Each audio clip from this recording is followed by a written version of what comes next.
Entre hilos, el poder de la conversación, un doble clic a los clásicos y conceptos del pensamiento social, presentado por la Escuela de Gobierno de la Universidad Adolfo Ibáñez.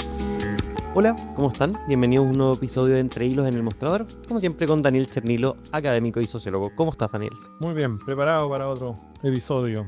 Y tal como adelantaste en el episodio anterior, el último pedacito del episodio sobre materialismo, vamos a hablar de idealismo. Quería hacerte una pregunta previa antes de que nos metamos de cabeza en el idealismo, y es una cuestión que se me ocurrió en el último episodio. A propósito o en relación con que estas escuelas de pensamiento, no recuerdo si lo dijimos en el primer capítulo, tienen una pretensión omnicomprensiva de las cosas, o son como...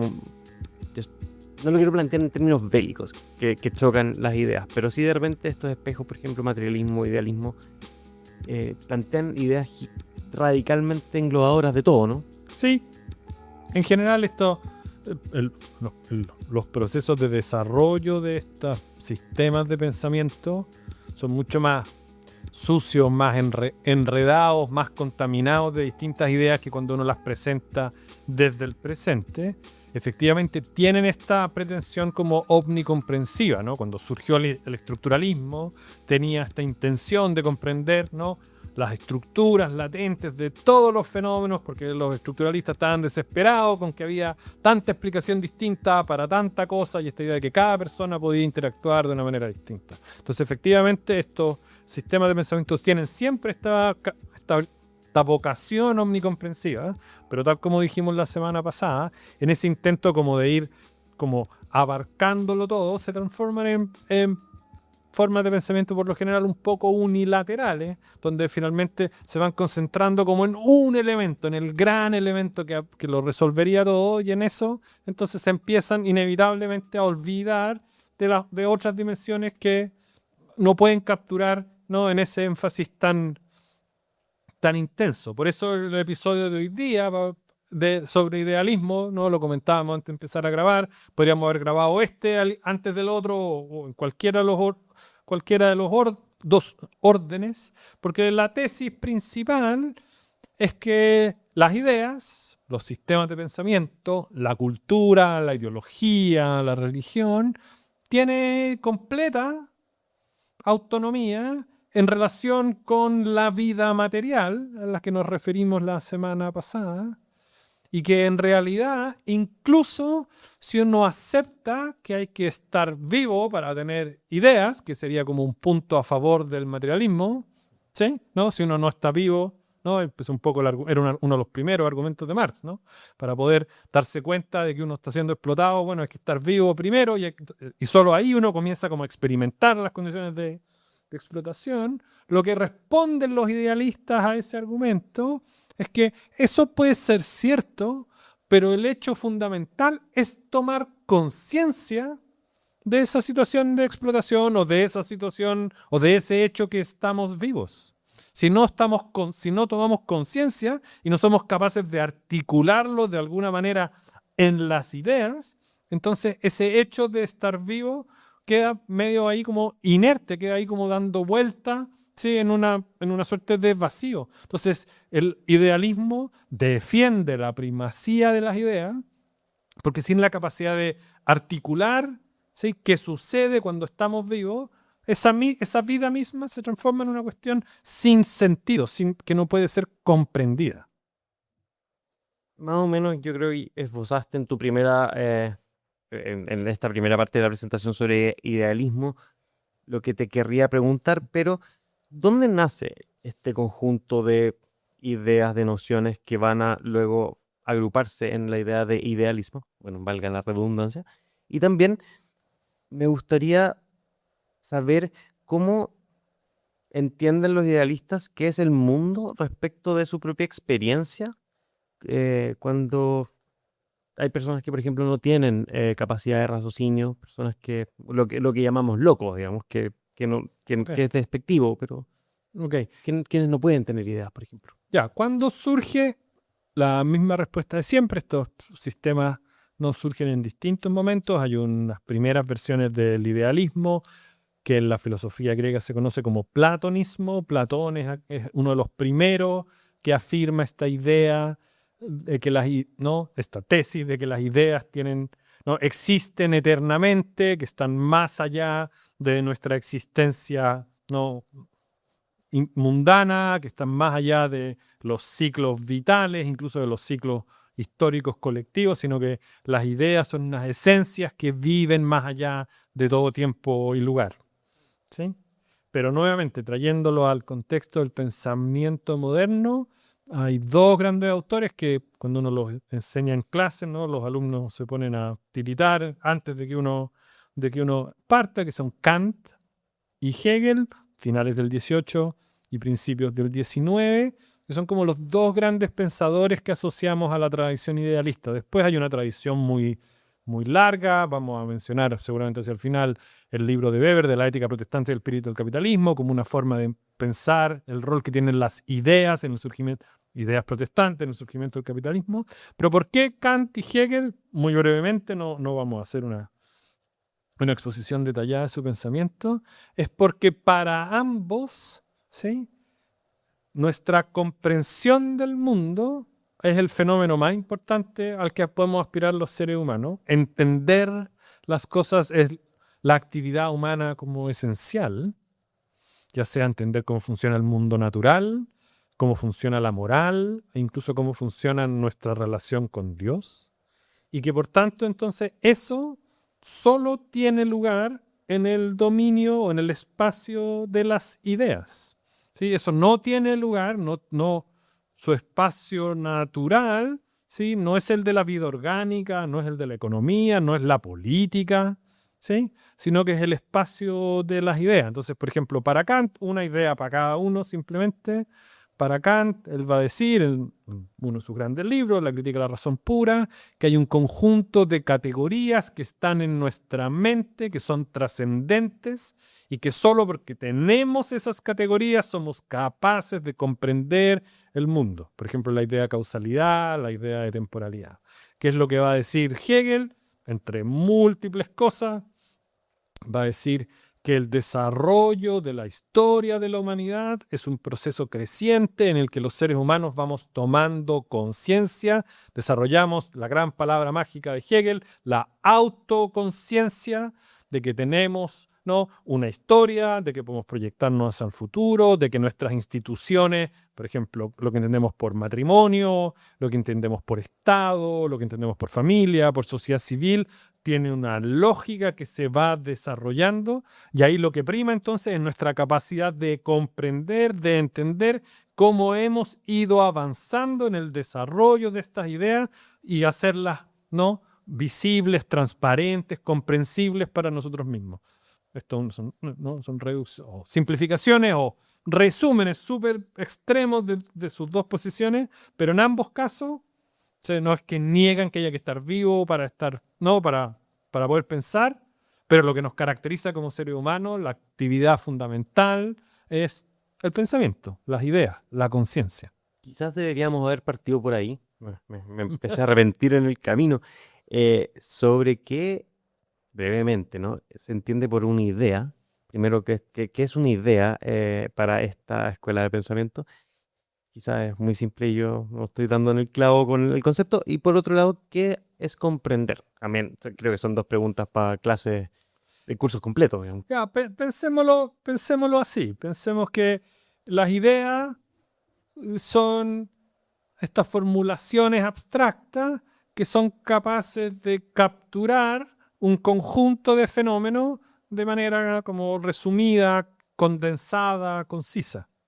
Entonces las ideas pueden ser desde una definición de un concepto, ¿no? Una mesa es un objeto ¿no?, que se apoya en el suelo sobre el cual uno puede colocar otro objeto. Bien. O puede ser, por ejemplo, por supuesto, las ideas, las fórmulas de la matemática, que también son capaces de condensar conceptos que, por supuesto, yo no soy capaz de explicar. Entonces las ideas tienen esta capacidad de abstraer, ¿no?, de la diversidad de cosas que suceden en el mundo, algunos elementos que nos parecen significativos, y en ese sentido relacionarse con otras ideas, porque las ideas no existen nunca aisladas, sino que existen en el marco de sistemas de pensamiento. Los grandes sistemas de pensamiento como los paradigmas filosóficos, como las religiones, como las ideologías políticas. ¿Sí? Entonces, eso es lo primero. Y la segunda pregunta era, ahora se me olvidó. Repítame la pregunta, profesor. Repítame la pregunta. ¿Qué es comprender? ¿Qué es comprender? Ya, ahí yo creo que uno podría usar la definición de Weber, es ser capaz de reconstruir el sentido que las personas les dan a sus propias acciones. Entonces, yo comprendo lo que está sucediendo en una manifestación política, ¿sí? Cuando soy capaz de reconstruir las razones, las motivaciones y los objetivos que tienen las personas que van a manifestarse en esa... O voy a la bolsa de comercio, ¿no? Como en las películas, y veo a toda esta gente gritando, ¿sí? Y si lo miro y digo, ¿qué diablo está pasando aquí? Esto no me resulta comprensible. Pero en la medida en que yo lo sitúo en un contexto, en una economía capitalista, un viernes a las 11 de la mañana, ¿sí? Justo antes o justo después de que se cerró el estrecho de Hormuz, entonces yo soy capaz de reconstruir esas acciones, ¿sí? A partir del sentido que las personas le otorgan a eso que están haciendo. Entonces el idealismo tiene como esa capacidad o ese interés de tratar de comprender la forma en que las ideas se articulan y por qué entonces se desarrollan de la forma en que lo hacen. Perfecto. Daniel, antes de continuar, vamos a tener que hacer una pequeña pausa para recordarle a quienes nos están escuchando en El Mostrador, en YouTube, en Spotify, que este programa es presentado por la Escuela de Gobierno de la Universidad Adolfo Ibáñez y su doble grado en Sociología e Ingeniería Comercial. Siempre lo digo al revés, pero es Ingeniería Comercial y Sociología, un grado doble que tiene la Escuela de Gobierno que nos permite hablar hoy sobre idealismo, ideas y también comprensión. Y para no perder el hilo de lo que estábamos conversando, esta idea de comprender, me imagino que también tiene una relación con la autopercepción, pero asimismo la percepción del otro, ¿no? Una empatía, si uno quiere, con poder representarnos qué es lo que está pensando el otro, qué es lo que está haciendo el otro. Cuando avancemos un poco en las distintas temporadas, tenemos que terminar de decidir qué escuelas vamos a hacer, pero esta posición idealista que estamos como conversando así en este sentido como bien abstracto, bien filosófico, tiene un correlato o tiene una bajada como bien significativa en un montón de paradigmas más concretos de las ciencias sociales contemporáneas. Estoy pensando básicamente en dos. Uno es lo que conocemos como el constructivismo, que es esta idea de que entonces los sentidos que damos a los eventos en el mundo los construimos, usemos las palabras que se usan técnicamente, intersubjetivamente en la interacción, construimos en conjunto el sentido que tiene una acción. Por ejemplo, en este podcast, el sentido que tiene estas acciones lo empezamos a construir en la interacción que tenemos los dos, pero si esto no se graba y no se publica, ¿no? El sentido del podcast no se termina de construir si es que no se involucran, ¿no? Quienes nos ven y quienes nos escuchan. Ese es uno. Y toda la tradición de lo que llamamos los métodos cualitativos de investigación, que lo que buscan es comprender los sentidos que las personas les otorgan a las situaciones, a los problemas, a los conflictos, a las motivaciones de los contextos en los que viven. Entonces, en ambos casos, el sustrato, si tú quieres, idealista que está detrás de ello, es que es la idea de que para entender lo que está sucediendo, para comprender las causas de los fenómenos, no nos bastan, no es lo más importante la posición en la estructura de clase o los instintos o las motivaciones o los urgimientos biológicos, ¿no? que vienen de nuestro cuerpo, sino nuestra capacidad de darle sentido a las situaciones en las que vivimos. Una situación yo la puedo experimentar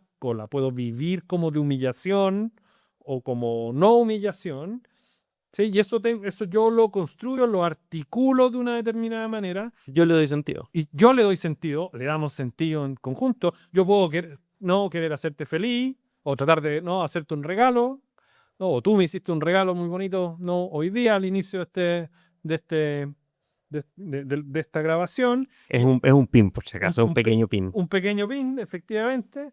Y ese pin, ese regalo, construye un vínculo entre los dos, pero a lo mejor a mí no, si no me gustó el pin o siento que fue una falta de respeto, esa es una cuestión que construimos entre los dos y esa preocupación es la que está a la base del idealismo. Está un poco lejos de estas ideas súper abstractas de Kant y Hegel, pero se termina traduciendo en la preocupación por cómo le damos sentido a las situaciones en las que vivimos, que es como el repertorio básico de las ciencias sociales de los últimos 100 años.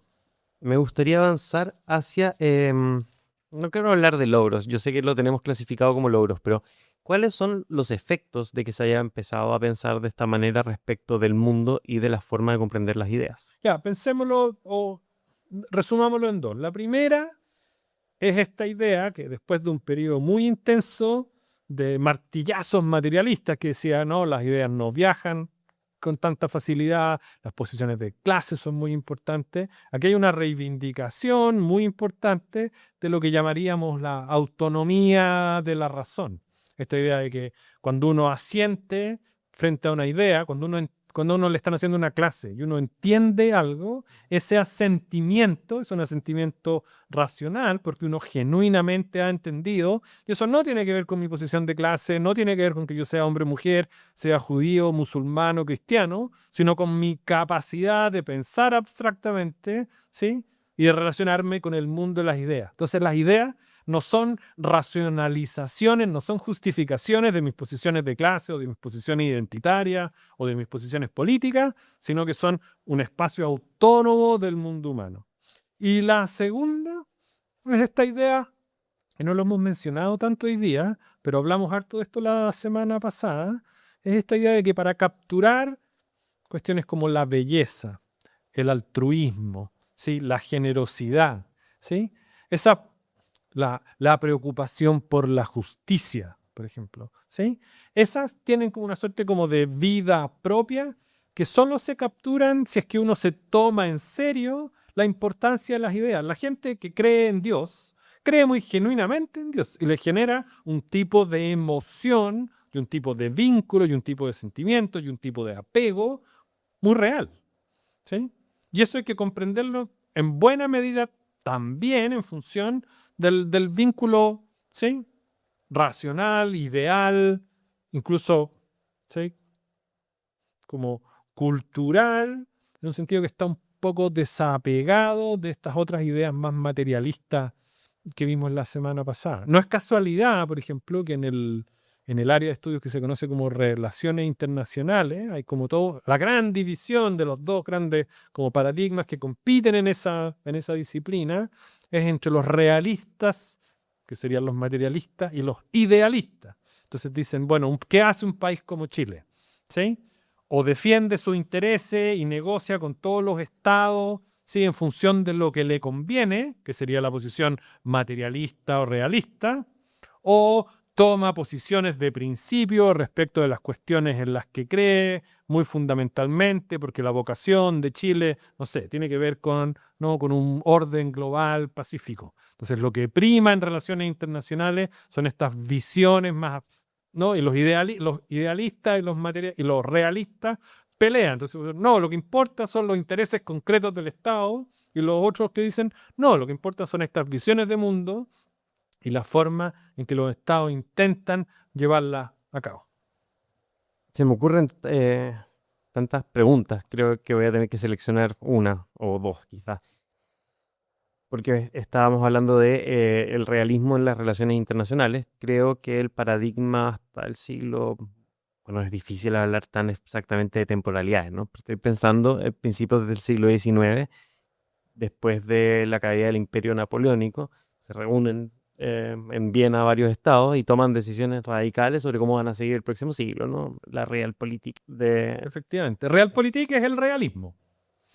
¿Qué pasa en términos de idealismo con aquellas cosas que no se pueden comprender?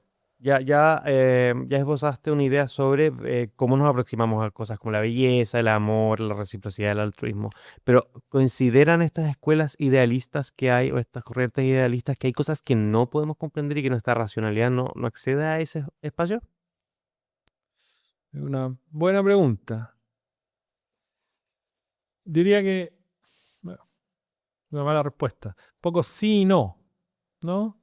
Hay que distinguir. Hay que distinguir. Sí y no. Sí, en el sentido de que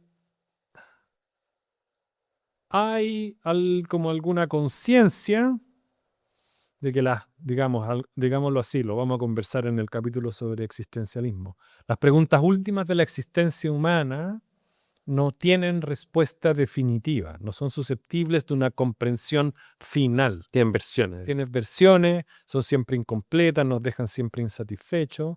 Entonces, en el sentido, hay ese reconocimiento, ¿no?, de que el idealismo no es capaz de, ¿no?, comprenderlo todo. En ese sentido, el materialismo, dado que adopta esta posición más distante, a ratos como incluso más cínica, más desapegada, esa no es una pregunta que tenga sentido.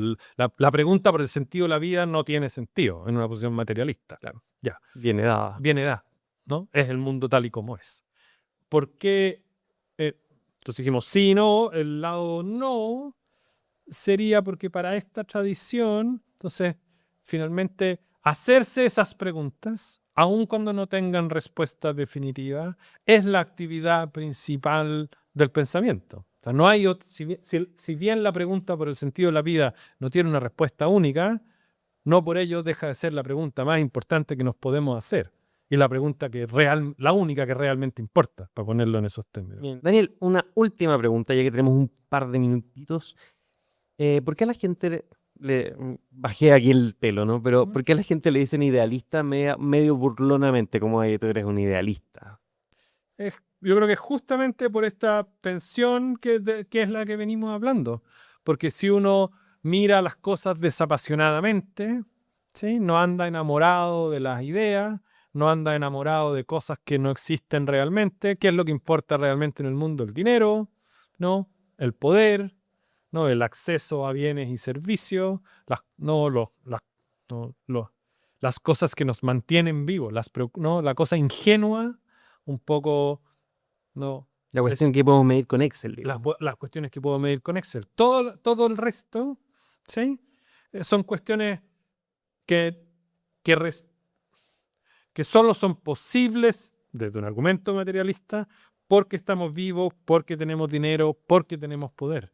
Entonces, esta idea de idealismo como ingenuidad es una crítica, si quieres, materialista a la idea de que las ideas tienen autonomía y que son capaces de darle sentido a la vida, porque la vida no tiene sentido o otro sentido que los hechos duros del poder y del dinero. Con esa triste frase, con esa dura frase de Daniel Chernilo, nos despedimos de este capítulo de Entre Hilos en el Mostrador. Muchas gracias, Daniel, y muchas gracias a ustedes por escucharnos. Hasta la próxima. Adiós, hasta la próxima semana. Entre Hilos, el poder de la conversación, un doble clic a los clásicos y conceptos del pensamiento social. Fue auspiciado por la Escuela de Gobierno de la Universidad Adolfo Ibáñez.